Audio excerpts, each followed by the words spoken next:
The Forge sector earned its name from the collapsed star at its center, a dead sun that had scattered debris across millions of cubic kilometers. Asteroids tumbled through the darkness in chaotic patterns, their surfaces rich with rare metals that drew traders and pirates in equal measure. The Coalition fleet arrived in a precise formation, their ships gleaming with energy shields that created halos of blue light. The Indomitable held position at the rear of the formation, exactly where High Commander Veltros had ordered them. Captain Daeho Kim watched the tactical display as alien warships deployed their quantum sensor drones and began scanning the asteroid field. Commander Hyunjin Lee stood beside him, the Air Wing commander reviewing flight plans on his datapad. "Rear security," Hyunjin muttered. "They've put us on babysitting duty." "That's exactly what they think we're good for," Daeho replied. "Let them underestimate us. Keep the wings on standby, but don't launch yet." The Coalition's battle plan appeared on the main screen, transmitted from Veltros's flagship Celestial Spear. It was complex and elegant, using coordinated drone swarms and energy weapon strikes to flush pirates from their hiding spots. The quantum communication network would link every ship, allowing them to respond to threats in perfect synchronization. Daeho studied it carefully. The plan assumed the pirates would behave predictably, retreating when faced with superior firepower. It assumed the quantum sensors would detect every threat. It assumed technology would overcome tactics. He had seen assumptions like that before in historical records. They rarely survived first contact with the enemy. "Sir, we're receiving the mission brief," said Ensign Banhua Shin. The young radar operator looked almost disappointed. "We're to maintain position and provide sensor coverage of the fleet's rear approach vectors. No offensive operations assigned." "Acknowledged," Daeho said. He opened a private channel to Hyunjin. "Have Lieutenant Sun Hee prep her squadron anyway. Full weapons load, combat fuel mix." Hyunjin nodded, understanding. If something went wrong, they would be ready. The Coalition fleet advanced into the asteroid field with confidence. Their energy shields deflected the smaller debris, and their quantum sensors painted every rock, every fragment, every anomaly in perfect detail. It was an impressive display of technological superiority, but Banhua was frowning at his console. "Captain, I'm picking up something strange on conventional radar." "Strange how?" "The debris patterns aren't natural. See these clusters here and here?" He highlighted sections on his display. "They're too regular, like someone arranged them deliberately." Daeho leaned forward. The Coalition sensors were quantum-based, designed to detect energy signatures and mass distributions at incredible range. But conventional radar, the kind humans had used for centuries, worked differently. It bounced electromagnetic waves off solid objects and measured the return. Simple, reliable, and apparently picking up something the advanced sensors missed. "Show me the full scan," Daeho ordered. Banhua expanded the view. In the shadow of larger asteroids where gravitational distortions played havoc with quantum sensors, his radar painted definite artificial structures. Ships. Lots of them. "Those aren't small pirate raiders," Daeho said slowly. "Those are capital ships. At least 5 of them. Should we warn the Coalition fleet?" Banhua asked. Before Daeho could answer, space lit up with weapons fire. The pirates had waited until the Coalition fleet was fully committed to the asteroid field, surrounded by debris that limited maneuvering. Then they struck from multiple angles, their mass drivers hurling solid projectiles that tore through energy shields like they weren't there. The Celestial Spear took 3 hits in rapid succession. Its beautiful crystalline hull cracked, venting atmosphere in glittering streams. Other Coalition ships tried to return fire, but their energy weapons had been calibrated for small, fast targets. The pirate capital ships were huge and heavily armored, built to absorb punishment. Chaos flooded the communication channels. Orders and counter-orders overlapped as the neat battle plan collapsed. The quantum network that was supposed to coordinate everything became a liability, as ships tried to share too much information at once. Daeho made his decision in seconds. "All hands battle stations. Helm full burn toward the combat zone. Hyunjin, launch all wings immediately." "Sir, we don't have authorization," someone protested. "Then I'll answer for it later. Move." The Indomitable surged forward, its fusion drives burning at maximum output. The aliens had mocked those drives as inefficient, but they were also nearly impossible to jam or disrupt. while coalition ships struggled with their quantum drives glitching under electromagnetic interference. The human carrier accelerated like a thrown spear. On the flight deck, launch crews had been drilling for 3 days straight. They needed no computer coordination, no AI assistance. They used hand signals and experience, operating with the smooth efficiency of hundreds of practice runs. Fighter after fighter catapulted into space, their pilots already locked into combat mode. Lieutenant Sun Hee-cho led her squadron into the chaos with a grin on her face. Her fighter was old-fashioned by alien standards with manual controls and simple but reliable systems. But she had been flying since she was 16, logging thousands of hours in atmospheric and space combat simulations. "Blue Squadron, form on me," she transmitted. "We're going manual." She cut her fighter's AI assistance and took direct control. Around her, 11 other pilots did the same. The alien ships relied on computer-predicted flight paths and automated targeting. Human pilots relied on instinct, reflexes, and the kind of situational awareness that no AI could replicate. They dove into the asteroid field, weaving between tumbling rocks with maneuvers that made the alien observers gasp. Sun Hee's hands moved across her controls with practiced ease, her mind processing dozens of inputs simultaneously. There, a pirate gunship turning to fire on a crippled coalition frigate. She adjusted her vector, armed missiles, and released. The missiles were simple kinetic weapons with basic guidance systems. No quantum targeting, no energy matrices, just solid fuel and a warhead that exploded on impact. The pirate gunship's shields had been designed for energy weapons. The missiles punched through them like they weren't there. Across the battle space, human fighters demonstrated what humanity's violent history had taught them. Every pilot had studied historical air combat, from ancient dogfights to modern space engagements.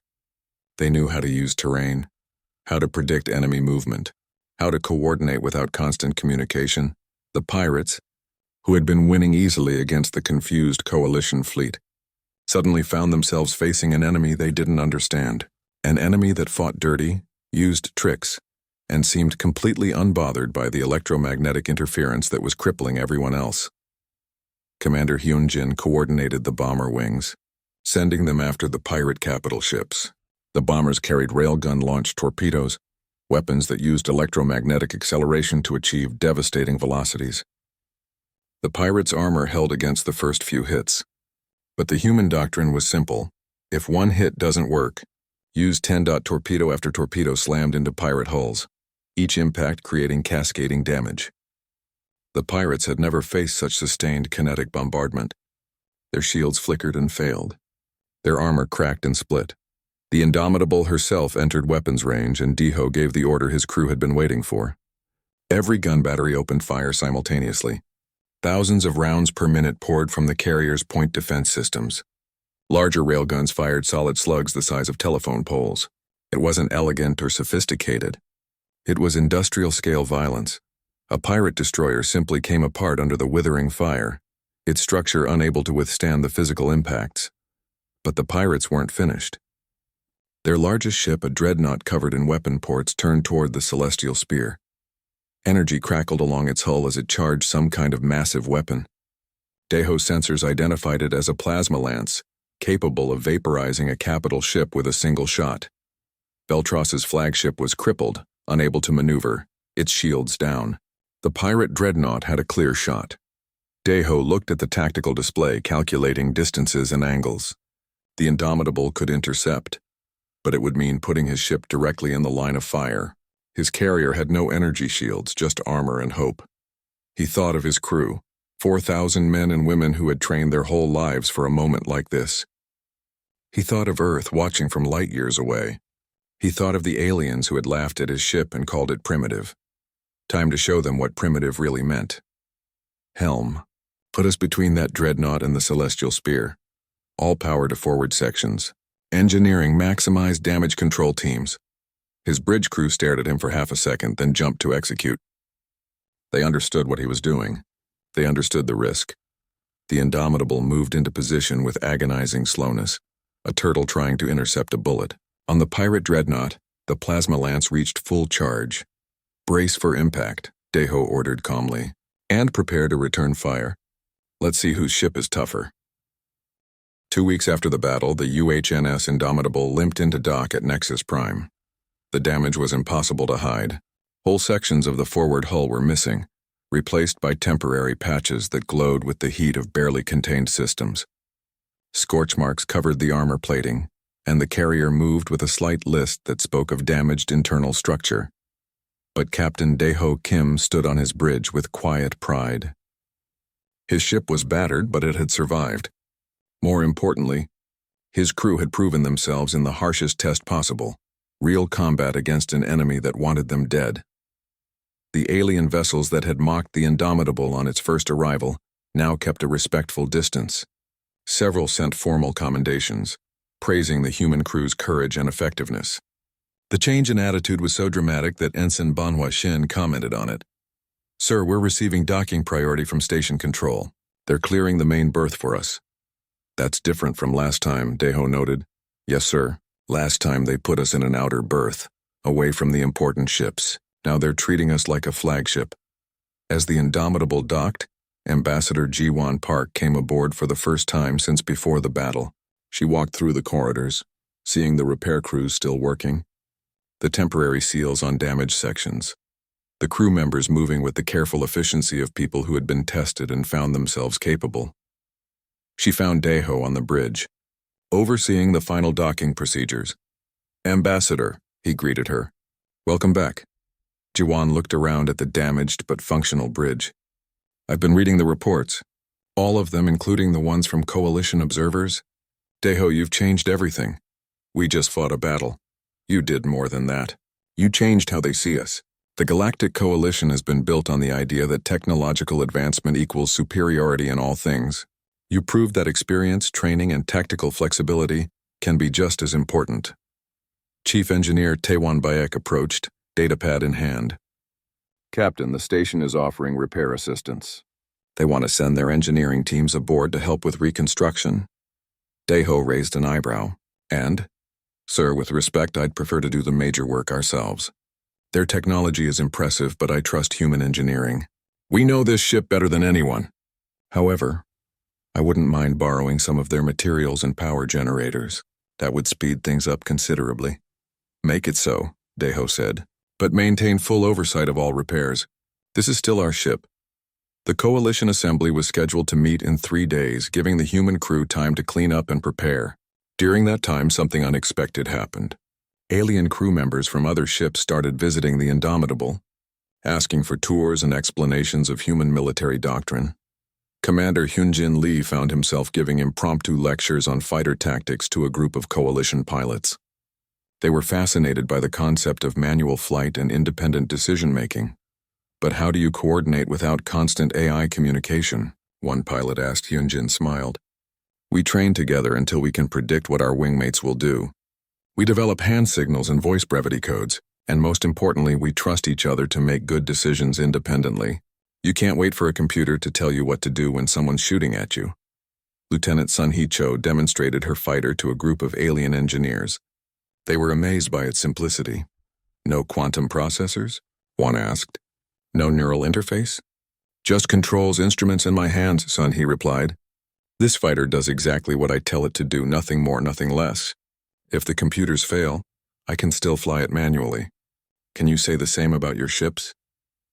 The alien engineer admitted he could not. Even the pirate prisoners became a source of interest. When Coalition security officers came to transfer them to proper detention facilities, they found the prisoners in surprisingly good condition. They had been fed, their injuries treated, and they had been held in cells that, while secure, were not deliberately cruel. One of the security officers spoke with the human guards. "You treated them well," the guard shrugged. "They're prisoners of war. We follow the rules of warfare. Just because they're our enemies doesn't mean we torture them or let them die. Many species would not show such restraint. Maybe that's what makes us different." On the day of the assembly meeting, Dae-ho put on his dress uniform, making sure every detail was perfect.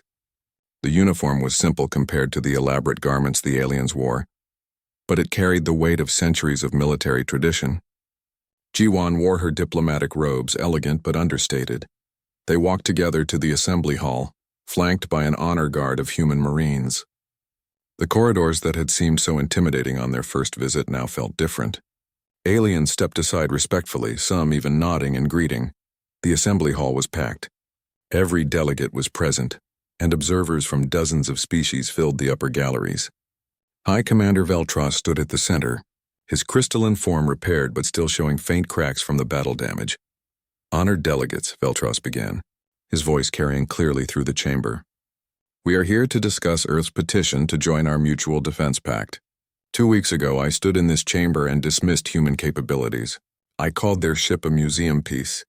I suggested their technology was primitive and their methods outdated." He paused and the hall was silent. "I was wrong."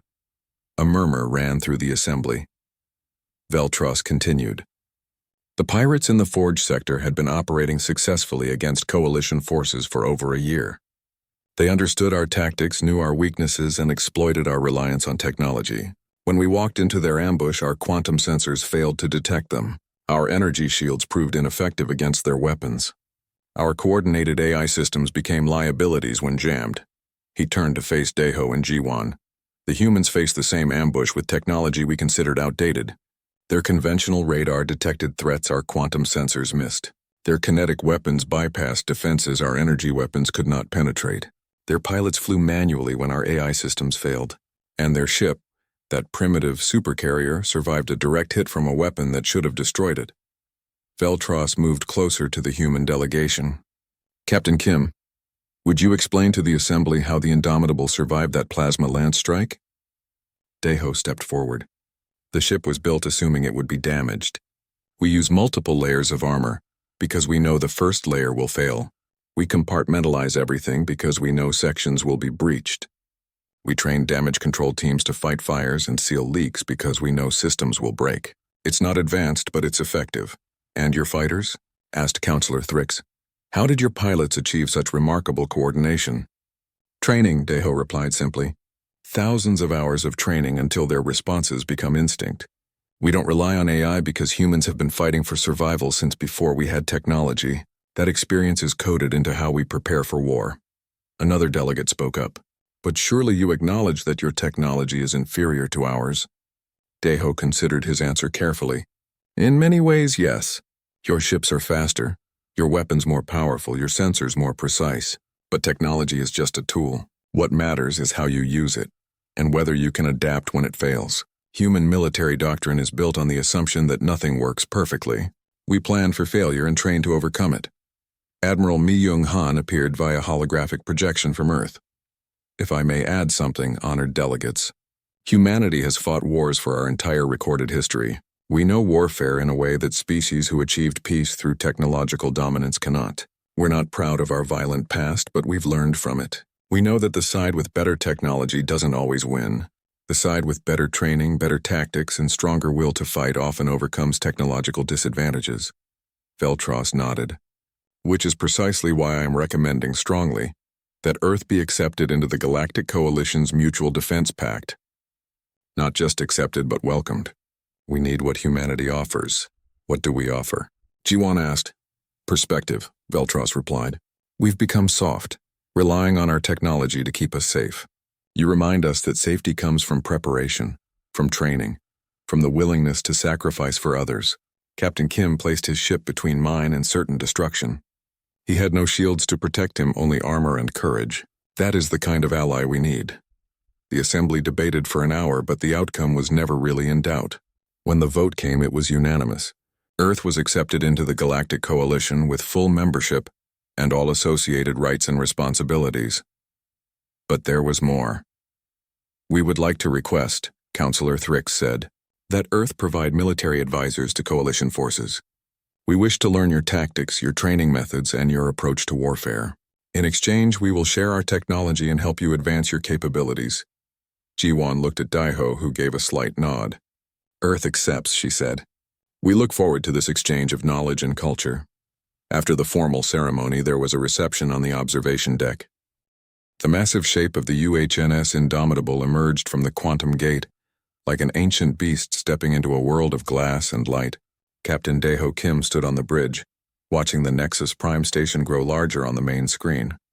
Around his carrier, dozens of alien vessels drifted with elegant curves and shimmering hulls that seemed to bend light itself. His ship, by contrast, looked exactly like what it was. A floating fortress of steel and titanium. built for one purpose only. They're staring at us. Sir, said Ensign Banhua Shin from the communication station. The young officer's voice carried a mix of pride and nervousness. Every ship in the area has turned their sensors our way. Deho allowed himself a small smile. Let them look. Make sure our approach is clean. I want no mistakes. The Indomitable measured over 2 kilometers from bow to stern. Its hull was covered in armor plating that showed the wear of 100 training exercises. Gun turrets lined its flanks, and the flight deck could launch 100 fighters in less than 10 minutes. To human eyes, it was beautiful. To the aliens gathering at Nexus Prime, it apparently looked like something from a museum.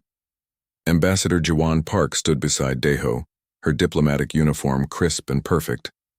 She had been humanity's voice to the Galactic Coalition for 3 months now, ever since first contact. Her expression remained neutral, but Deho could see the tension in her shoulders. Are you ready for this? She asked quietly. As ready as we'll ever be, Deho replied. The ship speaks for itself. They docked at one of the massive external berths, dwarfed by the station but still imposing in its brutal simplicity. Within the hour, Deho and Jiwan were walking through corridors that felt more like art galleries than military installations. Alien species of every shape and size moved past them, some pausing to stare at the humans with expressions that ranged from curiosity to barely concealed amusement. The assembly hall was enormous, with a ceiling that seemed to stretch into infinity. Representatives from 47 different species sat in tiered sections, their translation devices creating a soft murmur of overlapping voices. At the center stood High Commander Veltros of the Etherian Dominion, his crystalline body refracting light in rainbow patterns. He was known as the Coalition's finest military mind, architect of a dozen successful campaigns. Jiwan stepped forward when called, her voice amplified throughout the chamber. Honored delegates, I come before you to formally request humanity's inclusion in the Galactic Coalition's Mutual Defense Pact. Earth offers its full military support and cooperation. A rippling sound moved through the assembly. It took Deho a moment to realize it was laughter. Veltros's voice rang out like crystal bells. Ambassador Park, we have reviewed your military capabilities. Your technology is quaint. Fusion reactors when we use zero-point energy, projectile weapons when we have mastered directed energy, and that vessel in your berth. He paused and more laughter echoed. Is that truly your most advanced warship? Jiwan's face remained calm. The UHNS Indomitable represents our largest carrier class, yes. It has served with distinction in our defensive fleet. Distinction? Veltros moved closer, his form shimmering. Your ship uses chemical propulsion for atmospheric craft. It has no quantum shielding, no phase displacement, no neural coordination network.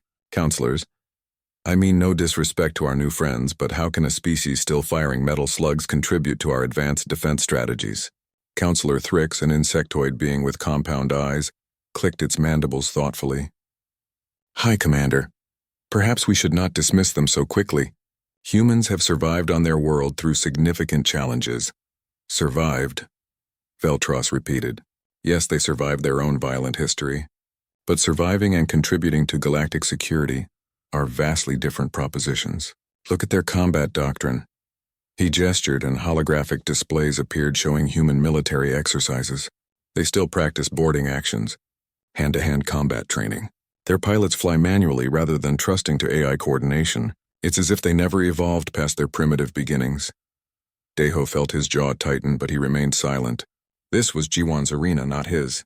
Jiwan spoke clearly. Our methods may seem outdated, but they have proven effective across centuries of warfare. We offer practical experience and tactical flexibility. Experience in fighting yourselves, another delegate called out. What use is that against organized pirate fleets or territorial disputes between actual spacefaring civilizations? The mood in the chamber was shifting from amusement to dismissal. Deho could see Jiwan's argument failing before it truly began. These beings had achieved peace through technological superiority. They had automated so much of warfare that the messy, brutal reality of combat had become foreign to them. They saw human weapons and methods as relics, never stopping to consider why those methods had survived so long. Veltros held up one crystalline appendage. However, in the spirit of fairness, I propose a solution. The Forge sector has been plagued by pirate activity for several cycles now. They raid trade convoys and hide in the asteroid debris fields. We are planning a military operation to clear them out. He turned to face Ji-won and Daiho directly. Let humanity participate. Show us what your practical experience can accomplish. If you perform adequately, we will reconsider your petition. And if we refuse? Ji-won asked.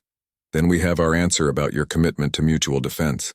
It was a trap, Daiho realized. Accept and they would be sent into a combat zone where failure would justify rejection. Refuse and they would appear cowardly.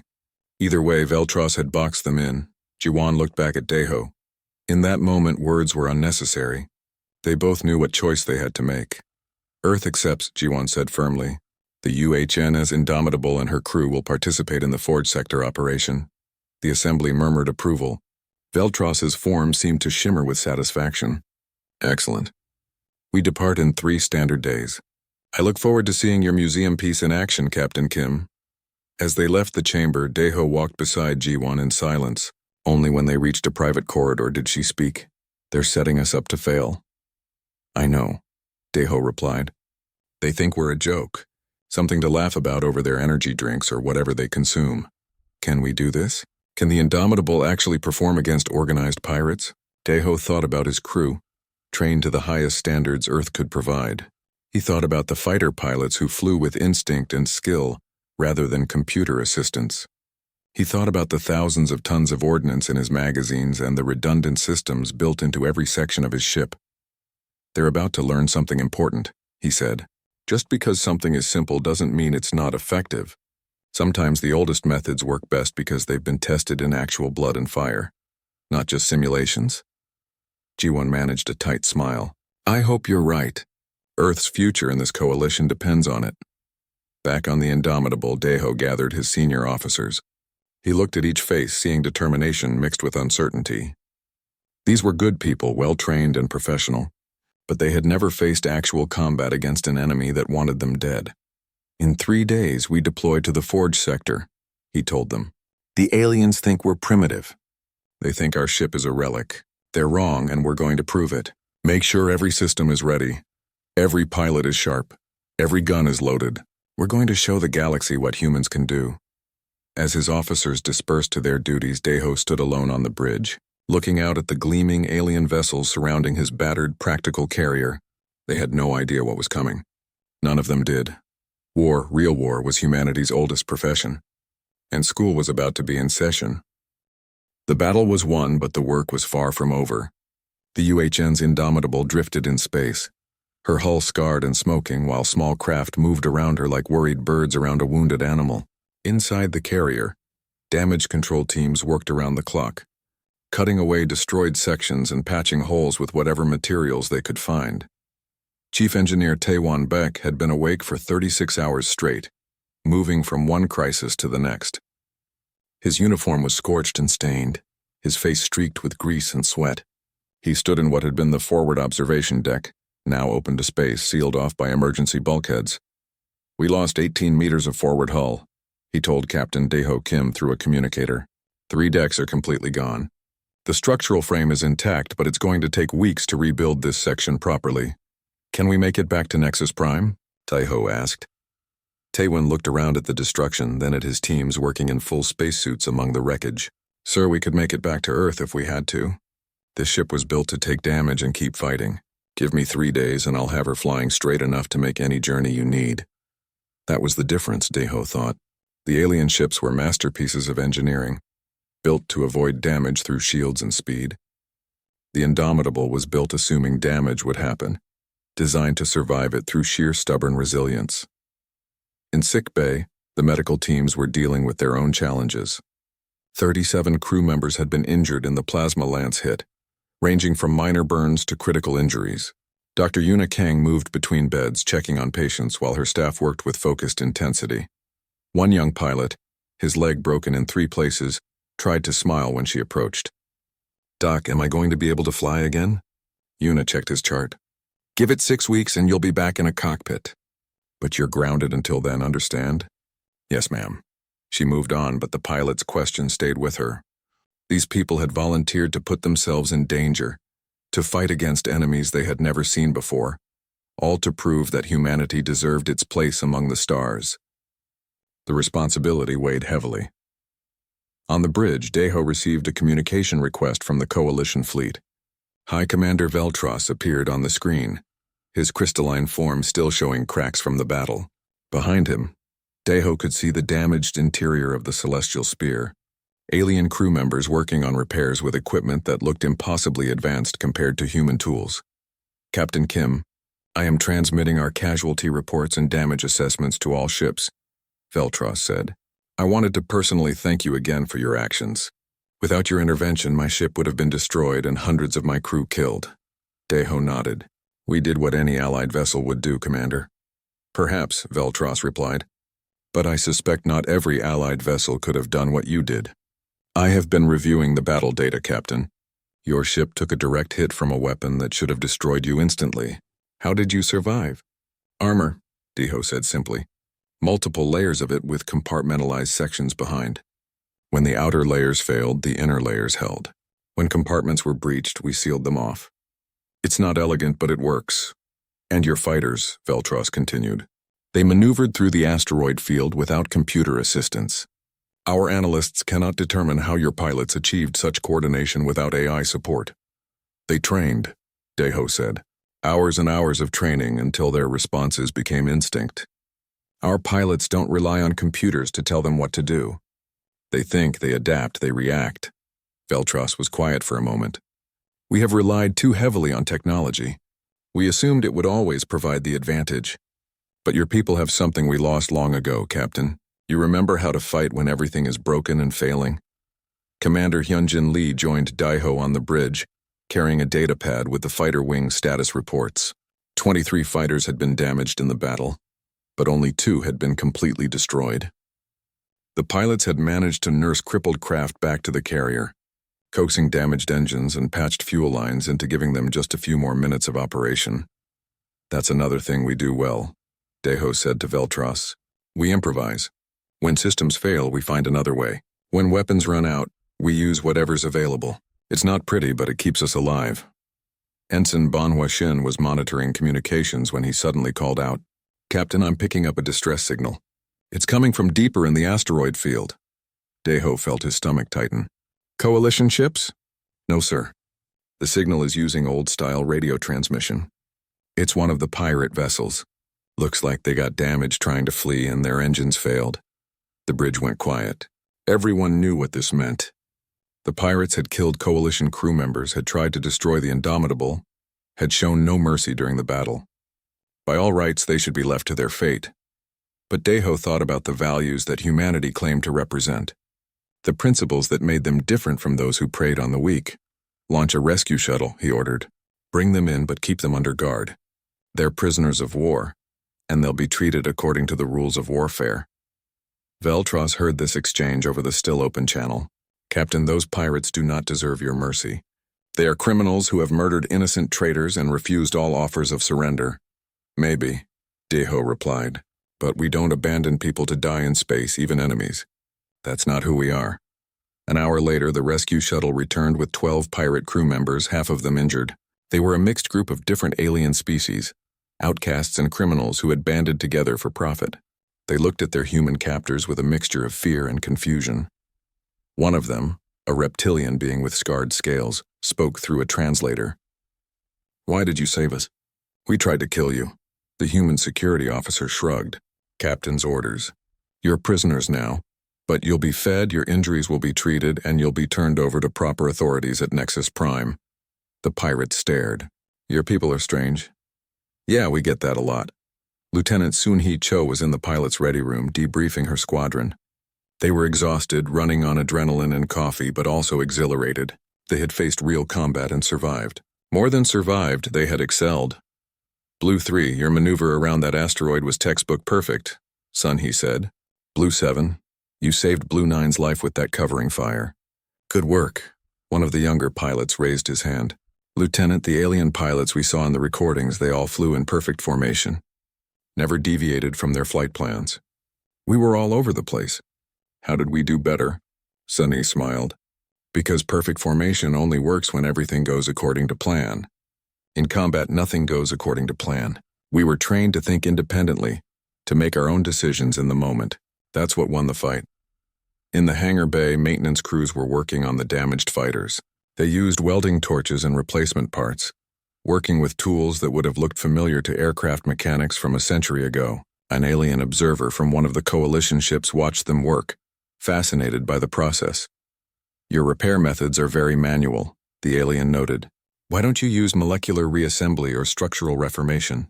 One of the human mechanics, a woman with grease under her fingernails, looked up. "Because this works. I can see what I'm fixing. I can test it with my hands. I know it's done right. Maybe it takes longer, but I trust it." "Interesting philosophy," the alien said thoughtfully. Back on the bridge, Daiho stood looking at the damage reports and casualty lists. They had won, but the cost was real. People had died, more were injured, and the ship was damaged. Yet somehow morale was higher than ever. The crew moved with new confidence, knowing they had faced the test and passed. Admiral Myung-han's face appeared on the communication screen from Earth. She looked tired but proud. "Captain Kim, I've been getting reports from the Coalition fleet. They're calling what you did remarkable. We just did our job, Admiral." "No, Daiho, you proved something important. You proved that humans have a place out here, that our methods and our values matter. The Galactic Coalition is built on species that achieved peace through technological superiority.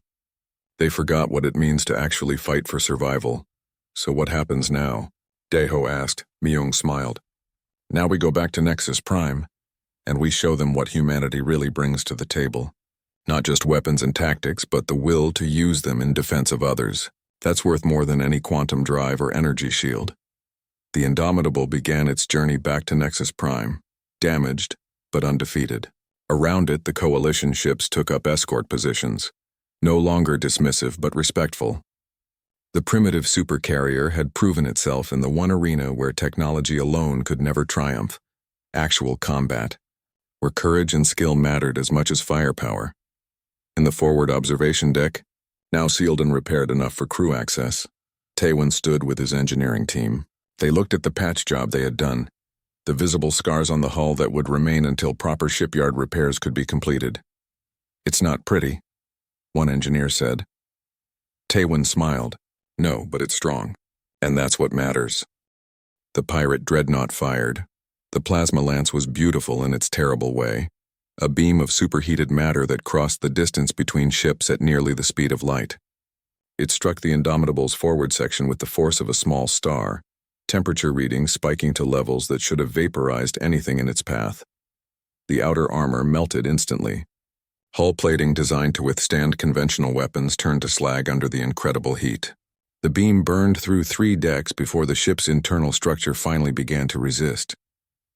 But the Indomitable had not been built like the sleek alien vessels, with their elegant single-hull designs and quantum shields. It had been built like every human warship for the past 1,000 years, with redundancy as the core principle. Multiple hulls, compartmentalized sections, blast doors that could seal in milliseconds, armor that was layered specifically because engineers knew no single defense was perfect. The ship absorbed the hit like a boxer taking a punch, rolling with it instead of trying to deflect it. On the bridge, alarms screamed. Captain Daiho Kim gripped his command chair as the ship shuddered beneath him. Smoke filled the air despite the ventilation systems working overtime. The main screen flickered, showing damage reports cascading across multiple decks.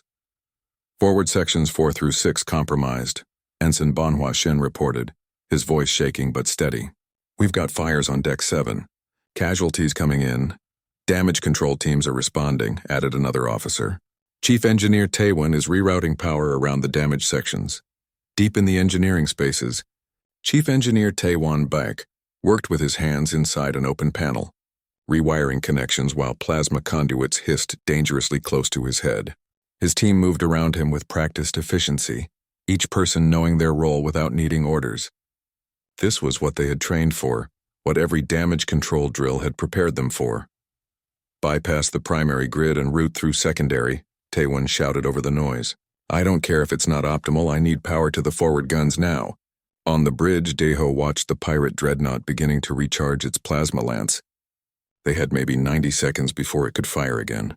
The celestial spear was still helpless behind them, and the Indomitable had just proven it could survive one hit. but a second shot in the same place would punch through to the reactor core. "All batteries target that dreadnought," Deho ordered.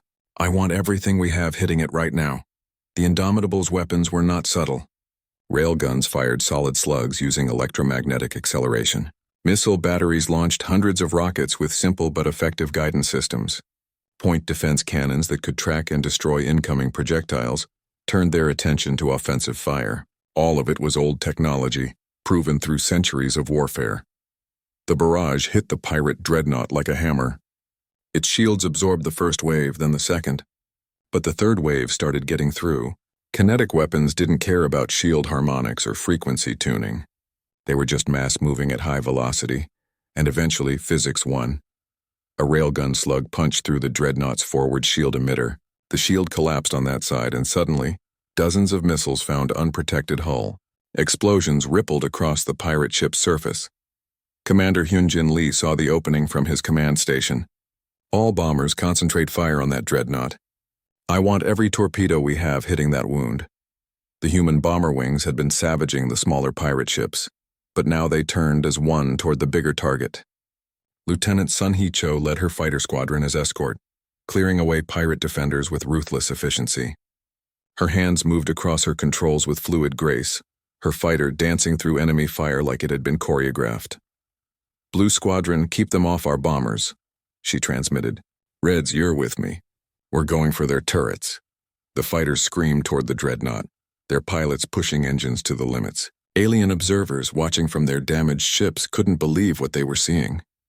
The human fighters moved with coordination that should have required AI assistance, but somehow these pilots were doing it all manually, adapting to threats in real time. Sun Hee locked onto a turret cluster and fired her remaining missiles. The explosions were small but precise, destroying targeting sensors and weapon mounts. Around her, the rest of her squadron did the same, systematically degrading the dreadnought's defensive capabilities. The bombers came in right behind them. Heavy torpedoes launched in perfect sequence, each one aimed at the growing wound in the dreadnought's hull. The ship tried to turn, tried to bring undamaged shields to bear, but the human weapons kept coming. More hits, more damage, more systems failing. On the Indomitable, damage control teams were still fighting fires and sealing breaches. In sickbay, doctors worked on casualties with the same desperate efficiency. The ship had been hurt, but it was still fighting. Every system had been designed with the assumption that damage would occur, that things would break, that perfect operation was impossible in combat. So there were backup systems for the backup systems, manual overrides for computer failures, crew members trained to operate equipment in smoke-filled rooms with failing power. It was messy and complicated and utterly necessary. "Sir, the dreadnought's lance is charging again," Banwa warned. Deho checked his tactical display. 60 seconds, maybe less. The Indomitable couldn't take another hit in the same spot, but moving would expose the celestial spear to fire. He opened a channel to engineering. "Taewon, I need emergency power to engines." "Everything you can give me." "Sir, if I divert more power from damage control..." "Do it. We need to move this ship." Taewon hesitated for only a moment. Then he started giving orders, pulling power from life support, from non-essential systems, from anywhere he could find it. The ship groaned as energy flooded into the massive fusion drives. "Helm, as soon as you have power, rotate us," Deho ordered. "Present our starboard side to that dreadnought. Put fresh armor between us and them." The Indomitable began to turn, its massive bulk moving with agonizing slowness. On the pirate dreadnought, the plasma lance reached 90% charge. "We're not going to make it," someone whispered. Deho's jaw tightened. "Yes, we are. Hyunjin, I need those bombers to hit that lance now. Forget the hull, go for the weapon itself." Hyunjin didn't question the order. "All bombers, new target." The big gun on that dreadnought's dorsal surface. "Everything you have left." The bombers broke off their attack run and curved back around. They had already expended most of their torpedoes, but they still had their railguns, smaller versions of the ones mounted on the carrier. They came in low and fast, fire from the dreadnought's remaining turrets filling space around them. 2 bombers were hit and spun away, crippled. The rest pressed on. Their railguns fired in sequence, solid slugs hammering at the charging plasma lance. It was a desperate move, trying to destroy a weapon by shooting it while it was active. The slugs impacted just as the lance reached full charge. For a moment, nothing happened. Then the entire dorsal section of the dreadnought exploded. The plasma that had been contained and focused for the lance's beam had nowhere to go. It tore through the ship's internal structure, a chain reaction of destruction that turned the dreadnought into an expanding ball of fire and debris. The shockwave hit the Indomitable hard, but the ship had finished its rotation. Debris bounced off fresh armor, and the carrier weathered the blast. On the bridge, Deho allowed himself a moment to breathe. Around him, his crew was doing the same. "Damage report," he said. "Forward section still compromised, but holding," Bonhua replied. "Fires are under control. We've got casualties, but Sick Bay is handling them. The Coalition fleet? The Celestial Spear is crippled but stable. 3 other ships took heavy damage. But sir, the remaining pirate ships are breaking off. They're scattering." Deho looked at the tactical display. The pirate fleet had come expecting an easy victory over technologically superior, but tactically naive aliens. Instead, they had run into humans who fought with a brutal practicality that no amount of advanced technology could match. The smaller pirate ships were fleeing in every direction, abandoning their wounded and dead. The battle was over. Commander Hyunjin appeared on the screen. "Sir, we've got fighters with damaged engines and low fuel. Request permission to begin recovery operations." "Granted." "Bring our people home." As the fighters began landing on the battered carrier, Deho opened a channel to the Celestial Spear. High Commander Veltros appeared. His crystalline form cracked and dimmed, but his voice was steady. "Captain Kim, your intervention saved my ship and my crew. I miscalculated badly." Deho kept his voice neutral. "We do what's necessary, Commander. That's what mutual defense means." There was a long pause. Then Veltros said quietly, "Yes, I am beginning to understand that.